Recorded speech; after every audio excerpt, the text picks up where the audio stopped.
boa noite.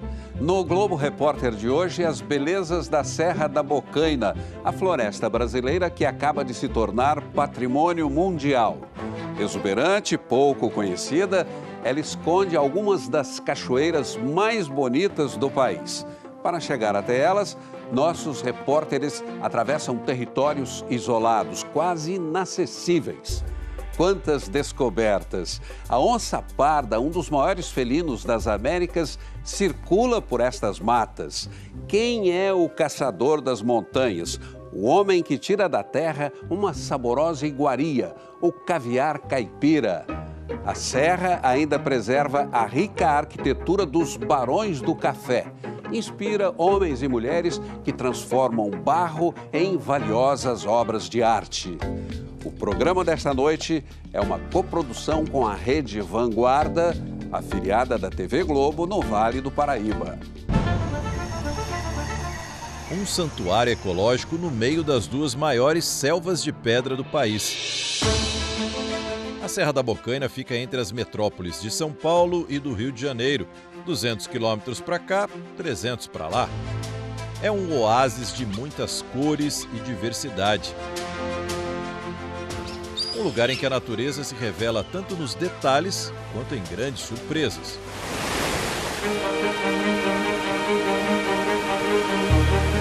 E esse ecossistema com florestas, cachoeiras, cavernas, praia e mar acaba de se tornar um patrimônio mundial.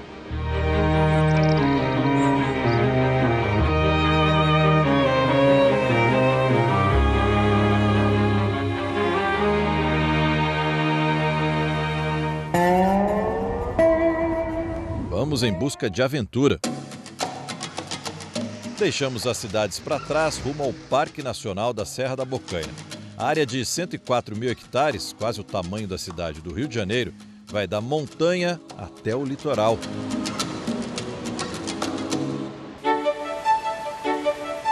Além da diversidade de fauna e flora, o parque é o berço de águas cristalinas. Aqui nasce o Rio Paraíba do Sul, que abastece mais de 14 milhões de pessoas em 3 estados do Sudeste: São Paulo, Rio de Janeiro e Minas Gerais. Mas graças ao relevo extremo e à Mata Atlântica protegida, os calmos rios se transformam em quedas poderosas.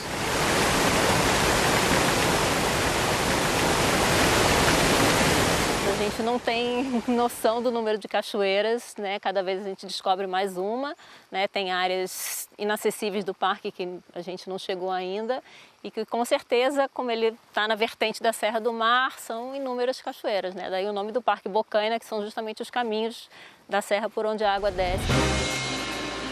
Nossa expedição vai em busca de algumas dessas maravilhas da natureza. Ó, primeira parada, 1 quilômetro depois da entrada do parque, já tem aqui, ó, Cachoeira Santo Isidro, considerada uma das mais bonitas do Brasil. Vamos ver se é mesmo. A trilha é bem tranquila. Próxima cachoeira é uma descida íngreme, uma escadaria, que requer um pouquinho mais de atenção. A gente está muito perto já da cachoeira, mas o difícil é andar por essas pedras sem ficar olhando para ela. Porque o legal é você chegar bem de frente para a queda d'água e poder admirar isso tudo.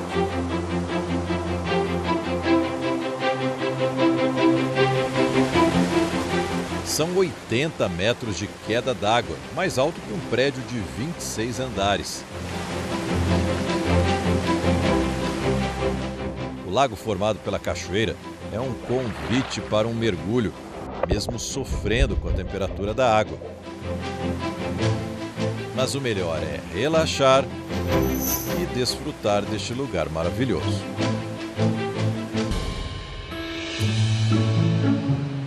Foi essa energia da natureza que trouxe o casal carioca para cá.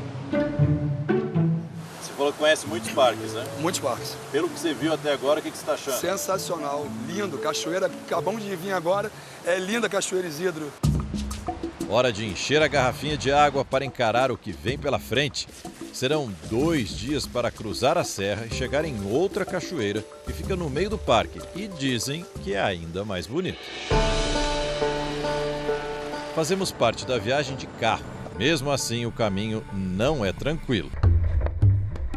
Alguns trechos lembram um rally. Tem lama, muitos buracos e outros obstáculos. A gente tem que fazer uma travessia de um rio, o rio Mambucaba, que é um rio que nasce ainda no estado de São Paulo e só vai desembocar no litoral do Rio de Janeiro. E aqui não tem ponte, não tem opção, não tem atalho, tem que passar por dentro do rio mesmo. Acho que a gente conseguiu, né? Depois de quase 4 horas sacudindo dentro do carro, chegamos ao primeiro ponto de parada. A gente chega um pouco quebrado, viu? Mesmo de carro. Aí nessa casa a gente fica por uma noite, aqui não tem energia elétrica, para a gente continuar a partir de amanhã, aí tudo na caminhada. Oi, não, oi. Dona Palmira nasceu aqui muito antes da criação do parque, que é de 1971. Eu sou velha aqui. É nada. Então a senhora está há 50 anos nessa casa? É, a filha minha vai fazer 51 já. E criou os filhos todos aqui? Tudo aqui. Quando a noite chega, é hora de acender o candeeiro para afastar a escuridão. É com essa luz suave que ela prepara o jantar para os visitantes do parque que se hospedam na casa dela. Essa é a fonte de renda da Dona Palmira e do filho. Vem muito gringo aqui, né? Vem muito estrangeiro aqui, né? Vem. E aí como que a senhora fala com eles? O que a senhora já aprendeu? Não, tem o guia dele, mas a gente entende, mas eles dão sinal, né? Ah, a é? gente entende. Quando eles querem água ou quer tomar banho, eles já mostram, né? Dá o sinal. E a senhora arrisca falar alguma coisinha? O que a senhora já aprendeu ali? Um bolo? Não, é só isso que eu aprendi. É coffee, é milk. E consegue se entender bem com eles? É beer. É... Beer, cerveja. Essa a senhora aprendeu, né? Beer. E a senhora gosta de receber gente aqui? Eu gosto. É bom, né? Porque a gente mora sozinho. É longe, né? Aí, quando tem gente que eu tô animada. Ela se diverte e quem passa por aqui come muito bem. Tudo quietinho.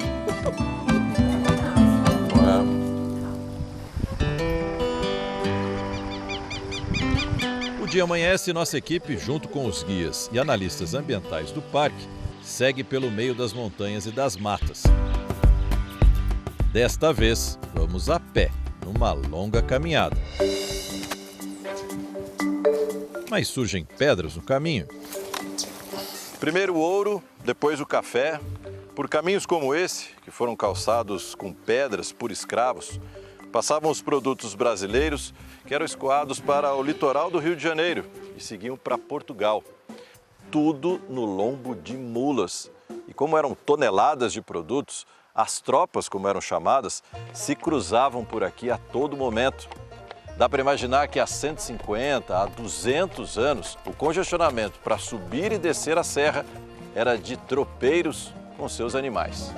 A única forma de você distribuir a produção, fosse do café, fosse do tabaco, mesmo o ouro, a única forma de você transportar eram através dessas tropas de mulas, enfim. Então o volume era muito maior, eram pessoas ricas os tropeiros, eram como transportadoras naquele período. Então, assim, é a eles que você recorria para que o sistema logístico comercial funcionasse. Naquele tempo, o fluxo de mulas era tão grande por aqui que fez surgir uma profissão, essa sim, difícil de imaginar. A de catador de ferraduras que caíam pelo caminho. Vamos deixar a história para trás e seguir em busca das cachoeiras mais bonitas do Parque da Bocaina. É o mesmo objetivo desta turma de franceses. Eles vieram conhecer o parque e estão encantados com o passeio. Disseram que as cachoeiras são muito bonitas, ótimas para tirar fotos e dar um mergulho, e que a vegetação é completamente diferente dos parques franceses. The vegetation is completely different. A gente achou que era só a caminhada de um dia inteiro, mas os desafios continuam. Olha o que a gente vai ter que atravessar, olha aí. Opa, tá liso, viu? Aqui no meio, principalmente, está bem liso esse negócio aí, arrastando o pé, ó. Nem tirar o pé da madeira. A travessia pelo rio indica que estamos perto. Sabe aquela hora que o repórter fala assim, olha, valeu todo o sacrifício para chegar num lugar maravilhoso? Chegou essa hora. Dá uma olhada no lugar que a gente está. Impressionante mesmo. A Cachoeira do Veado parece surgir do nada, no meio da Mata Atlântica. São 2 paredões de água, um com 90 metros e outro com 110 metros de altura, que rasgam a floresta com uma força implacável.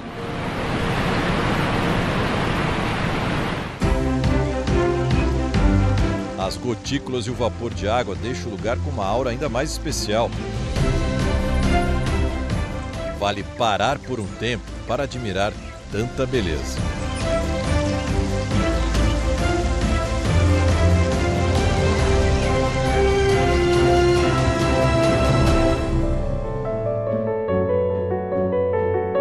Paisagens que se alteram a cada mudança de altitude. O verde vira uma paleta de cores. Rochas que no meio da mata se tornam ainda mais imponentes. Uma variação que não se vê em qualquer unidade de conservação. O parque, que vai da montanha ao mar, é refúgio de muitas espécies de plantas e animais.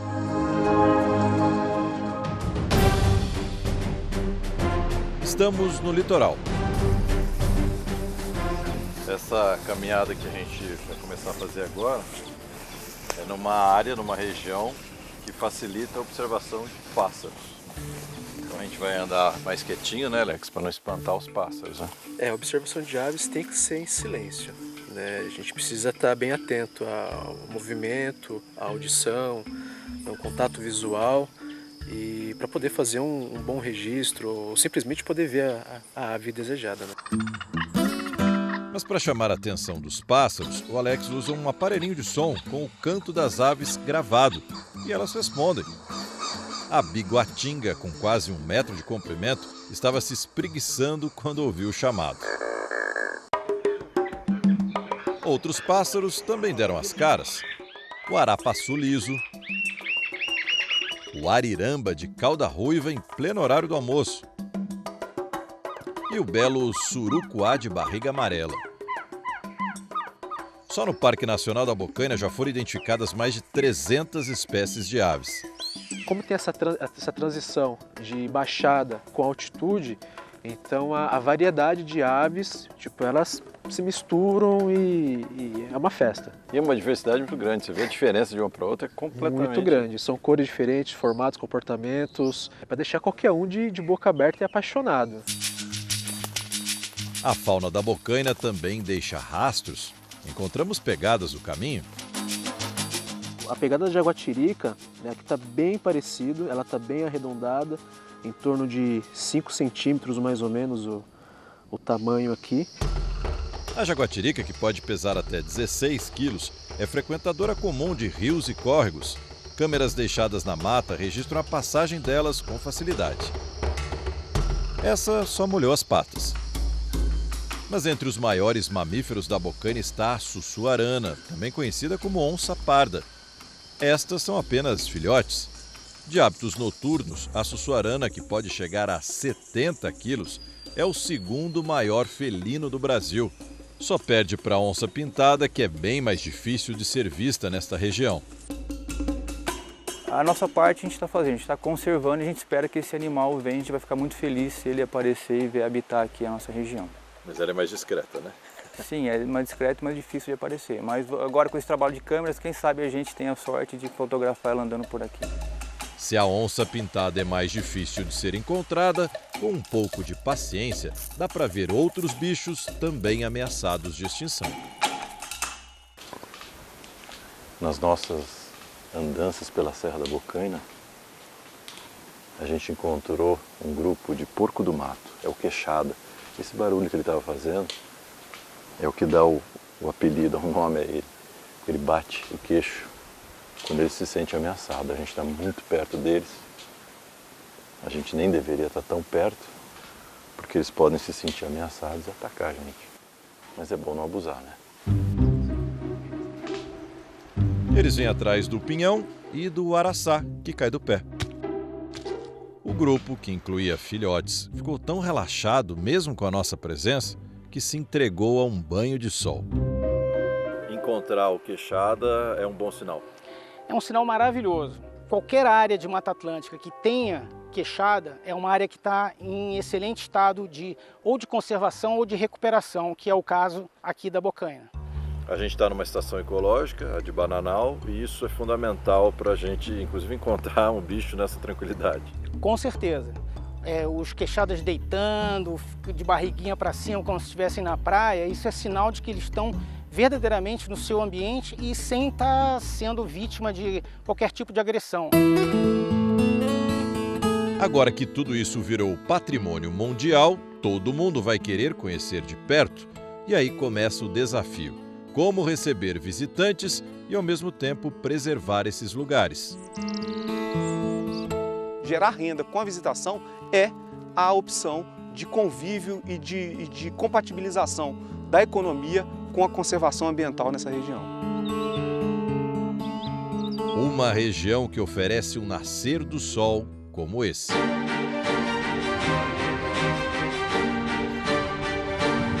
A Pedra da Macela é um dos locais mais visitados do Parque Nacional da Serra da Bocaina.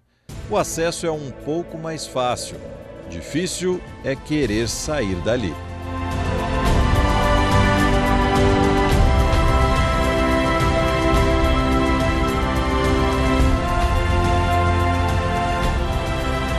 Mas nossa maior busca era por cachoeiras, nem sempre com fácil acesso.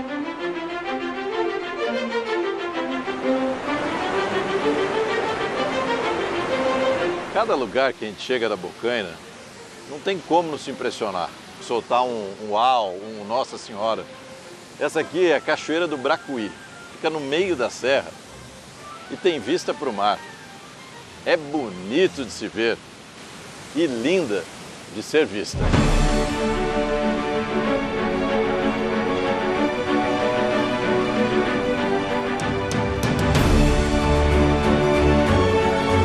A gente se torna insignificante no meio de tanta grandiosidade.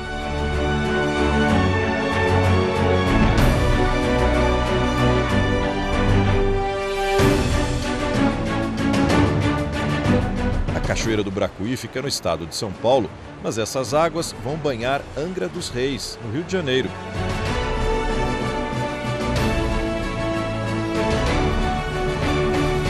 Um cenário natural que mais parece ter saído da tela de um grande artista.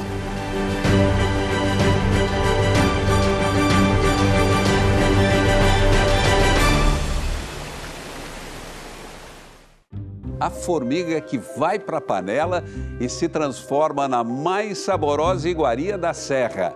É o caviar caipira. Voltamos já já.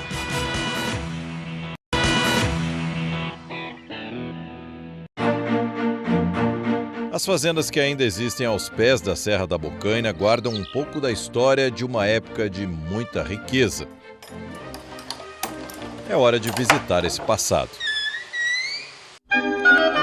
Aqui viviam os grandes barões do café do século XIX. A fortuna acumulada por eles foi tanta que durante o Império eles se tornaram avalistas de empréstimos do Brasil com a Inglaterra.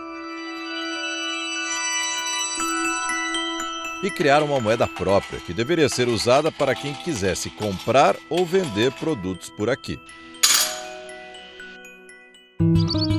Hoje as fazendas preservadas viraram atrações turísticas e cenários de novela.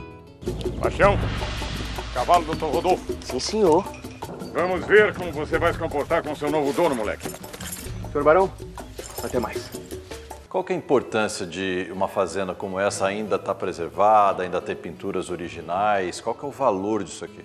O valor cultural é muito grande dessa casa aqui. Primeiro, por causa dos turistas que vêm para conhecer a arquitetura, né? Toda essa parte glamurosa de poder financeiro, né? E também é o resgate da nossa história, né? mostra a importância de Bananal no século passado. Este casarão com 14 quartos, 9 salas e 12 banheiros pertenceu ao excêntrico e poderoso fazendeiro Manuel de Aguiar Valim. Além dos móveis e de outros objetos, a decoração interna conta com pinturas nas paredes, feitas por um artista espanhol. Você vai ver que cada ambiente tem um afresco diferente, né? No hall de entrada, os produtos de subsistência. Né? Nesse salão de festas aqui, a gente tem a fauna e a flora estampado nas paredes. Na sala de jantar, não bastavam as enormes janelas de onde era possível ver as plantações de café, elas também estavam na parede. O salão de festas tem os 7 pecados capitais no teto, demonstrando que ali as festas iam muito além do comportamento conservador da época. Em cada ambiente, uma história e por toda a fazenda, muitas lendas, aquelas que não têm comprovação histórica. Esta porta, por exemplo, é falsa. Diz a lenda que o capataz da fazenda teria se engraçado com a filha do fazendeiro. A punição foi emparedado vivo dentro da casa, justamente em uma das paredes da capela. A capela fica dentro do casarão. É o tamanho de muita igreja que a gente encontra pelo Brasil inteiro. E tirando as imagens, todo o restante, a estrutura do altar, pintura, é tudo original. Mas toda essa riqueza não foi graças apenas ao lucro com o café. O café era um elemento, a riqueza também estava pautada no tráfico de escravos. O café dava muito dinheiro? Dava. Todo mundo que plantou café no século XIX ganhou dinheiro, em larga proporção, enfim. Mas o tráfico proporcionou, sem dúvida nenhuma, uma riqueza mais austera. Negros arrancados de seus países na África chegavam aqui acorrentados. Faziam todo o trabalho, enquanto os senhores desfrutavam de suas fortunas. Da parte triste dessa história, pelo menos nessa fazenda, só ficou um registro. Esse livro aqui, com 351 nomes de escravos e o país de origem. E esses eram só aqueles que atendiam a casa ou o entorno dela. Por que tudo isso entrou em decadência? Bom, a decadência ela vai acontecer em decorrência do mau uso do solo, do fim da escravidão e da não diversificação dos negócios. Então isso aqui começa a ficar assombrado, só de histórias, só de passado. Tudo o que foi, nada é, não se conjugam verbos no presente. Tudo é pretérito, disse Monteiro Lobato, né?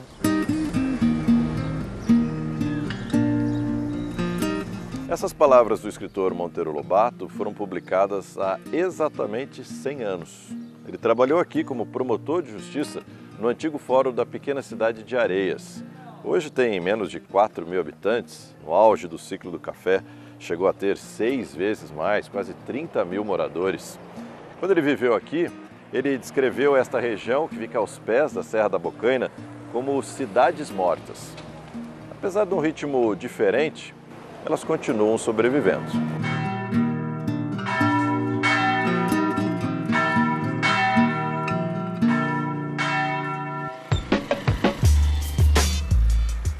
Esse é o Ney, saindo para caçar.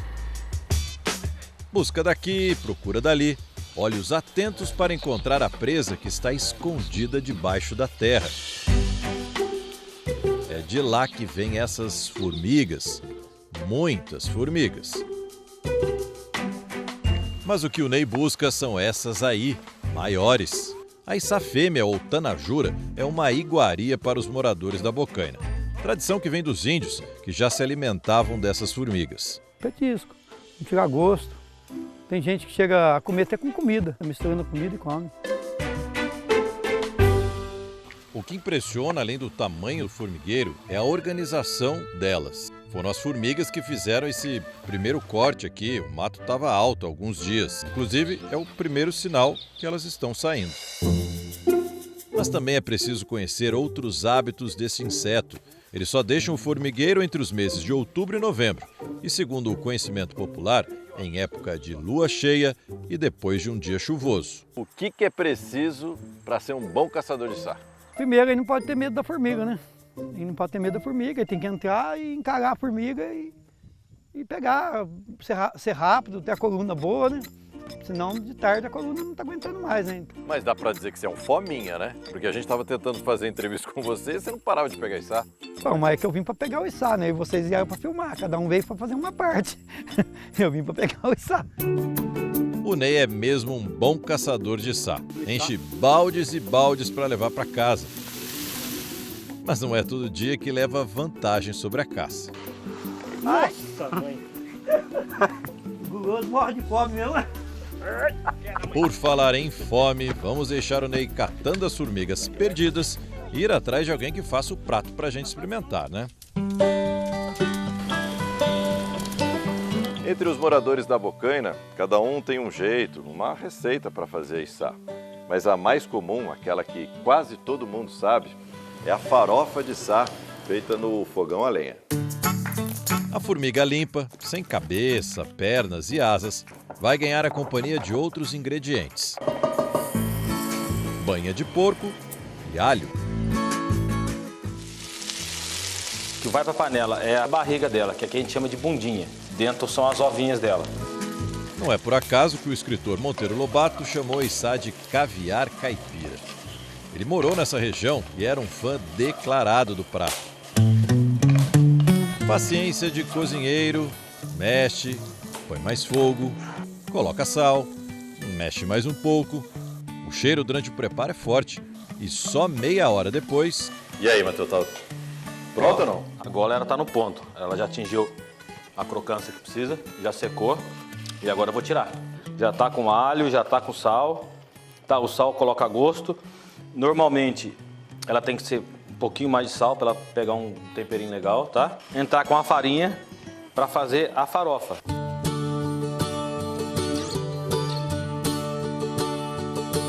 Bom, vamos lá, né? Esse é aquele momento famoso que a gente experimenta o prato.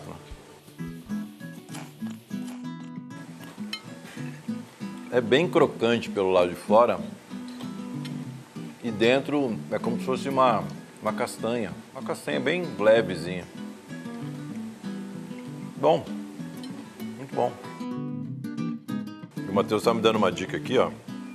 Que é colocar a farofinha no meio dessa folhinha, a hora pro nobis.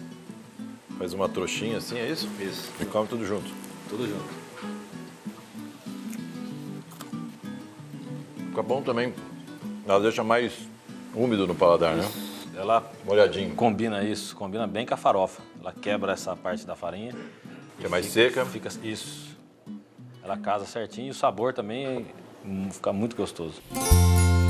Quem também experimentou a içá foi essa turista americana, filha de russos, que estava visitando a região e aprovou o prato exótico. E aí? Fazer sim. I love it. A cidade da cerâmica. A serra inspira uma arte extraída da terra. Você vai descobrir por que o barro, a argila da Serra da Bocaina é especial. Não saia daí, voltamos já já.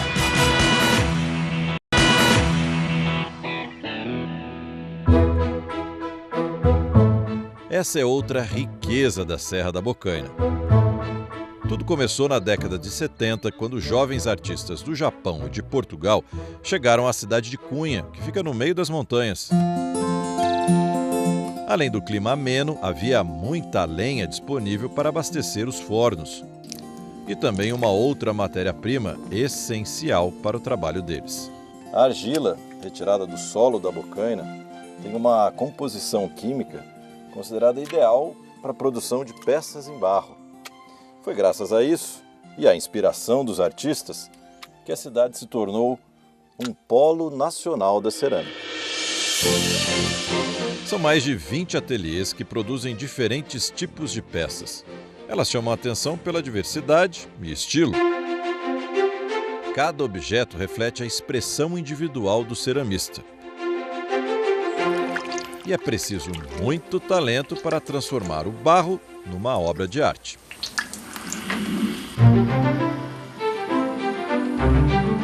Nas mãos habilidosas, a argila vai sendo moldada até ganhar forma. Mas para virar cerâmica, a peça crua ainda tem um longo caminho. O primeiro é a queima em fornos como este. Existe um princípio da física que diz que o ar quente sobe. Os orientais já sabiam disso há mais de 2000 anos, por isso a ideia de um forno como esse. E essa explicação está no nome do forno. Noborigama. Noborigama, noboro em japonês é o verbo subir e kama, fogo. Então, forno construído na subida. É o forno que utiliza o calor de baixo, que está sendo gerado para queimar as peças lá embaixo. Ele vai pré-aquecendo as câmaras seguintes mais para cima. Então você não gasta tanta energia para aquecer do zero, né? Gyutaro é nascido no Japão, filho de um brasileiro com uma japonesa. Saiu da Bocaina para ser geógrafo, mas voltou para cuidar do ateliê da família, que tem mais de 30 anos. O fogo que ele acendeu vai precisar ser mantido por mais de 20 horas, até que as 4 câmaras do forno Noborigama atinjam 800 graus de temperatura. Ele passa a noite assim, mantendo a chama acesa. A gente sempre tem muito respeito com relação ao fogo. A gente mexe com barro, com a terra, com a água, com o fogo. Então são os elementos que ditam muito do nosso trabalho. Antes de abrir os fornos, é preciso esperar 3 dias para esfriar. Mesmo com quase 3 dias para esfriar, tá bem quentinho aqui dentro, viu? Afinal, o forno chegou a 800 graus centígrados, bem diferente dos 17, 18 que está fazendo aqui fora. O pessoal está tirando as peças, vamos ver como ficou a nossa, aquela que a gente está acompanhando desde a modelagem. Vamos ver. Olha ela aqui, ó. Bem diferente, né? Já está bem mais firme, já tem uma porosidade, está prontinha para ir para a pintura agora. Primeiro, um banho de esmalte. Só assim a peça seca pode receber a pintura. É quando entra o trabalho da mãe do Gil. Kimiko Suenaga aprendeu essa técnica com grandes mestres no Japão. Mesmo há quase 40 anos no Brasil, fala pouco português. Prefere se comunicar pelos traços florais, que marcam as peças com precisão oriental.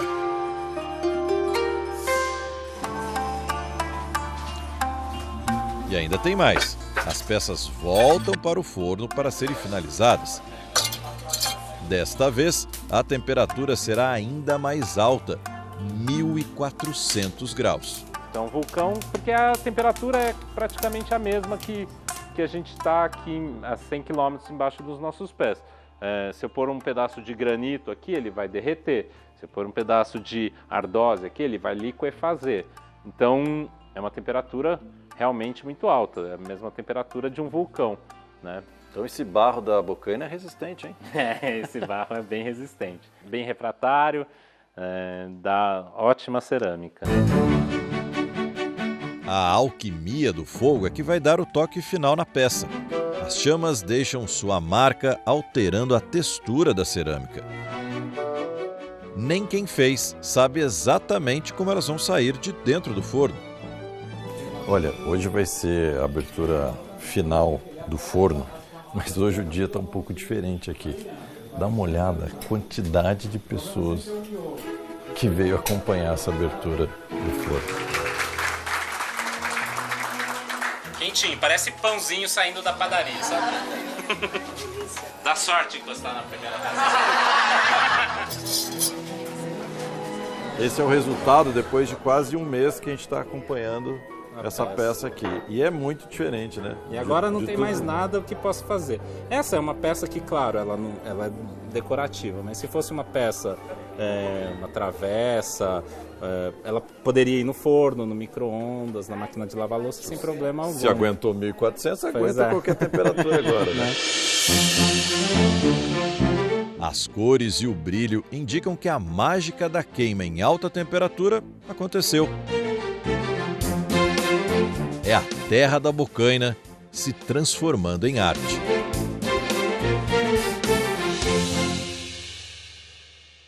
mistérios subterrâneos. Rochas coloridas iluminam a escuridão das cavernas da Mata Atlântica. Voltamos já já.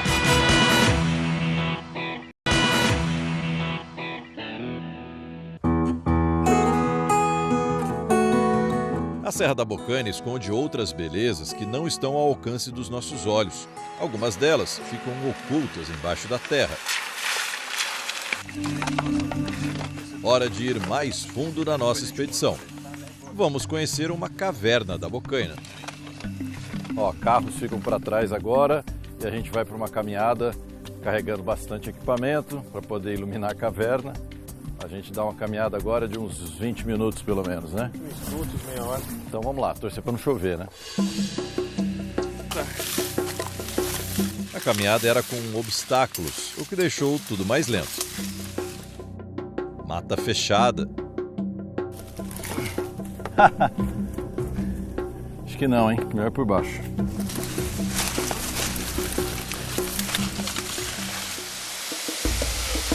E rios para atravessar.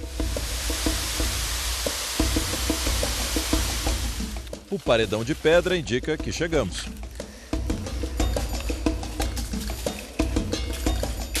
Essa é a entrada da Gruta da Onça, a gente finalmente chegou. E claro, a partir de agora, a gente vai precisar muito da nossa luz artificial. Os passos têm que ser calculados para evitar um acidente. Da entrada da caverna até o ponto mais baixo, a diferença de altura é de 60 metros. A cada mergulho no interior, a gruta revela novos espaços. O que tem de diferente numa caverna como essa em relação a outras cavernas no Brasil? Então, é uma caverna que existem poucas no Brasil, como essa, né? Uma caverna ela é feita de gneiss, que é uma rocha que deriva do granito. Só que essa daqui em especial é a maior do Brasil nesse tipo de rocha. Cada fragmento de rocha forma mosaicos que mudam ao contato da luz. E o que falar das cores que enfeitam essas paredes? Não dá para imaginar que tanta beleza fica escondida na escuridão.